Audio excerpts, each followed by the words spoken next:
আসসালামু আলাইকুম রহমতুল্লাহি ওবরকাতুহু। সম্মানিত দর্শক, দিন যত যাচ্ছে তত আওয়ামী লীগ এবং বিএনপি কাছাকাছি আসছে। প্রেমের জন্য নয়, বিরোধিতার জন্য, প্রতিযোগিতার জন্য। রাজনীতির ময়দানে গত ২ বছর ধরে আওয়ামী লীগের পতনের পরে আওয়ামী লীগকে বাধা দেওয়ার জন্য মূলত যুগপৎভাবে বিভিন্ন শ্রেণী সম্প্রদায় ব্যক্তি কাজ করেছে। একথা সত্য যে ১৭ বছরের ক্রমাগত শাসনে, শোষণে, তাদের অত্যাচারে সমাজের মানুষ দিশেহারা হয়ে পড়েছিল। বহু মানুষ কায়মনো বাক্যে চেয়েছিল যে আওয়ামী লীগের পতন হোক, কিন্তু বাস্তবতা হলো যে আওয়ামী লীগের পতনের পরে যে পরিবেশ পরিস্থিতির সৃষ্টি হয়েছে এবং এখন পর্যন্ত যেটা চলছে, সেক্ষেত্রে এদেশে একজন অন্ধ, একজন বোবা, একজন বেকুব কেউ বলতে পারবে না যে আওয়ামী লীগ জমানাতে যে মন্দ কাজগুলো হয়েছে তার চেয়ে এখন মন্দ কাজ কম হচ্ছে।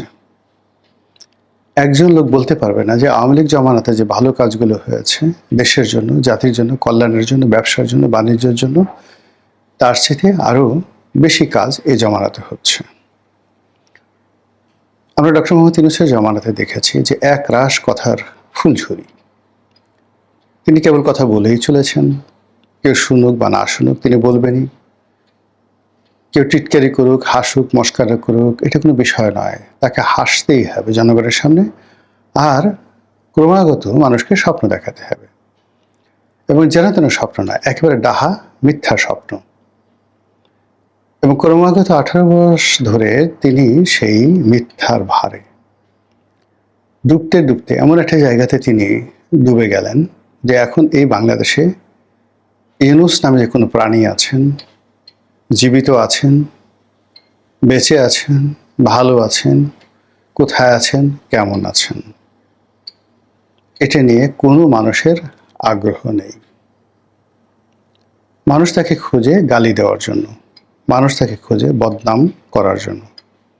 এমন অনেক ঘটনা ঘটে, তিনি হয়তো সেই কাজগুলো করেননি, কিন্তু তারপরে লোকজন তাকে বকাঝকা করছে। এই যে তার ব্যর্থতা, এই ব্যর্থতার সঙ্গে সঙ্গে তিনি যে সকল শক্তি তৈরি করেছিলেন, রাজনৈতিক শক্তি, তার কিংস পার্টি, অনেকগুলো কিংস পার্টি তিনি তৈরি করে এসেছিলেন। তার মধ্যে শুধু এনসিপিকে আমরা এখন একটা বাস্তব অবস্থায় দেখতে পেরেছি, কিন্তু এনসিপির বাইরে আরও প্রায় 30-35টি বা 40টির মতো কিংস পার্টি তৈরি হয়েছিল। তো সেই কিংস পার্টির মাধ্যমে একটি নির্বাচন বা একটি সাজানো নির্বাচন, সেই নির্বাচনের মাধ্যমে একটি সংসদ, সেই সংসদের মাধ্যমে একজন প্রধানমন্ত্রী অথবা রাষ্ট্রপতি, হোয়াট এভার মেবি, তার যে মাস্টার প্ল্যান ছিল ডক্টর মোহাম্মদ ইউনূসের, এটি মুখ থুবড়ে পড়েছে। তো ইউনূস জমানাতে যেটি হলো, প্রথমত আওয়ামী লীগের যারা লোকজন তারা মোরালি দুর্বল হয়ে পড়েছিল, যেটি এই গত 2 বছরের মাথায় বুমেরাং হয়েছে। তারা সেটাকে সেই দুর্বলতাটাকে তারা শক্তি হিসেবে, পুঁজি হিসেবে তারা সেটাকে এখন বিনিয়োগ করতে যাচ্ছে রাজনীতির ময়দানে। খুবই জটিল একটা বিষয়। এটা কি করে সম্ভব? প্রথমত হলো যে আওয়ামী লীগ জমানাতে তারা বারবার মনে করতো যে বোধহয় তারা মন্দ কাজ করেছে। 2014 সনের কাজটি ঠিক হয়নি, 19-এ আরও ঠিক হয়নি, 18-তে, 24-এ তো একেরই ঠিক হয়নি। আর এই কারণে আসলে আল্লাহর অভিশাপ নাজিল হয়েছে এবং সেই সমন্বয়কদের হাতে, কোটা বিরোধীদের হাতে আওয়ামী লীগ সরকারের পতন হয়েছে। এরকম নীতি কথা আওয়ামী লীগের অনেকে বলতো, কিন্তু এখন আওয়ামী লীগের সব লোক তারা যেটা বলছে সেটা হলো যে না, এই দেশ চালানোর জন্য আসলে শেখ হাসিনাকেই দরকার। শেখ হাসিনা যা করেছেন সঠিক করেছেন। বিএনপির অনেক লোক তারা এখন উচ্চ গলায় বলছে যে আমরা ডক্টর মোহাম্মদ ইউনূসকে চিনতে পারিনি, তাকে যদি বাংলাদেশে কেউ চিনে থাকে সেটি হলো শেখ হাসিনা চিনেছিলেন। তো সকল কথার ফলে কি হলো, আওয়ামী লীগ এবং শেখ হাসিনার সম্পর্কে আলটিমেটলি দেশের রাজনীতিতে একটা স্পেস তৈরি হয়ে যায়।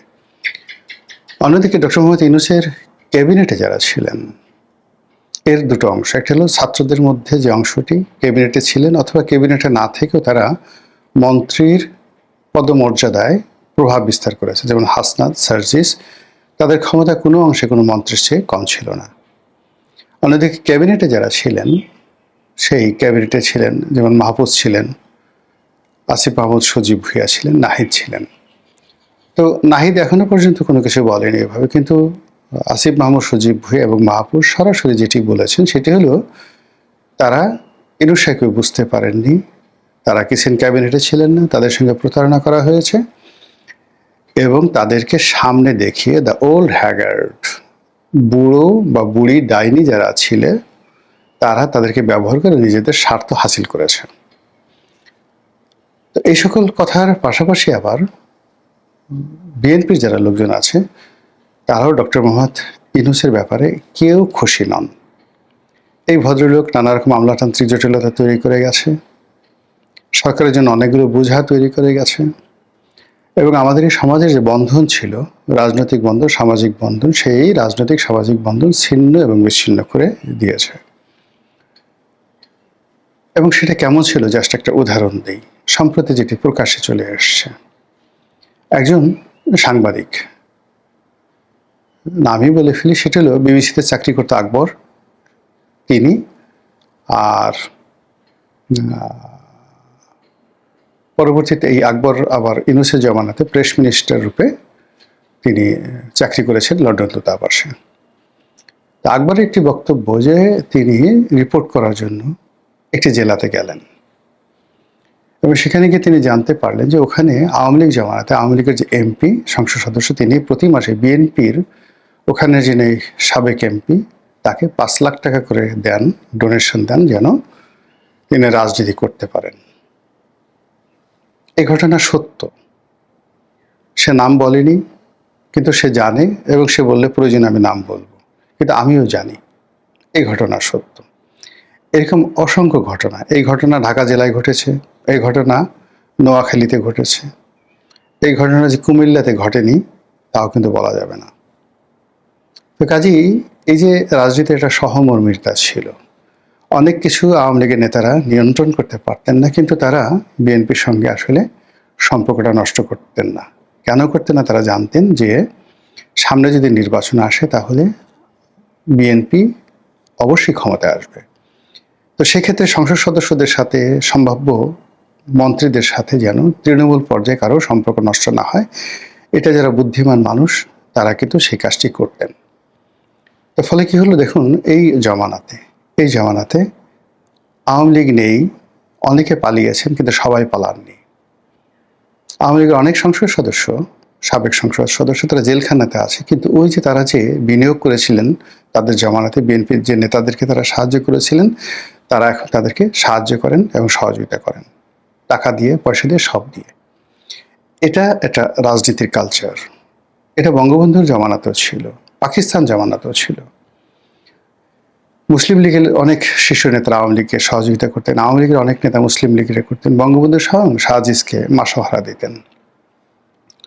তো এই যে সামাজিক বন্ধনটা, রাজনীতির বন্ধনটা, এটি ডক্টর মোহাম্মদ ইউনূস নষ্ট করে দিয়ে গিয়েছেন। নষ্ট করে দিয়ে তিনি পুরো রাজনীতির জঙ্গল, এটিকে অনেকটা খিচুড়ি বানিয়ে ফেলেছেন। আর এই খিচুড়ির কবলে পড়ে এখন বিএনপি রীতিমতো নাস্তানাবুদ হচ্ছে। তো যেটা বলছিলাম, রাজনীতি একটা গেম, একটা খেলা। এই খেলায় কৌশল আছে এবং সেই কৌশল doctor Mohammad Yunus, deep state, Jamaat, NCP সবাই কিন্তু শিখে গেছে এবং তারা বিএনপিকে খেলছে, বিএনপিকে নিয়ে খেলছে।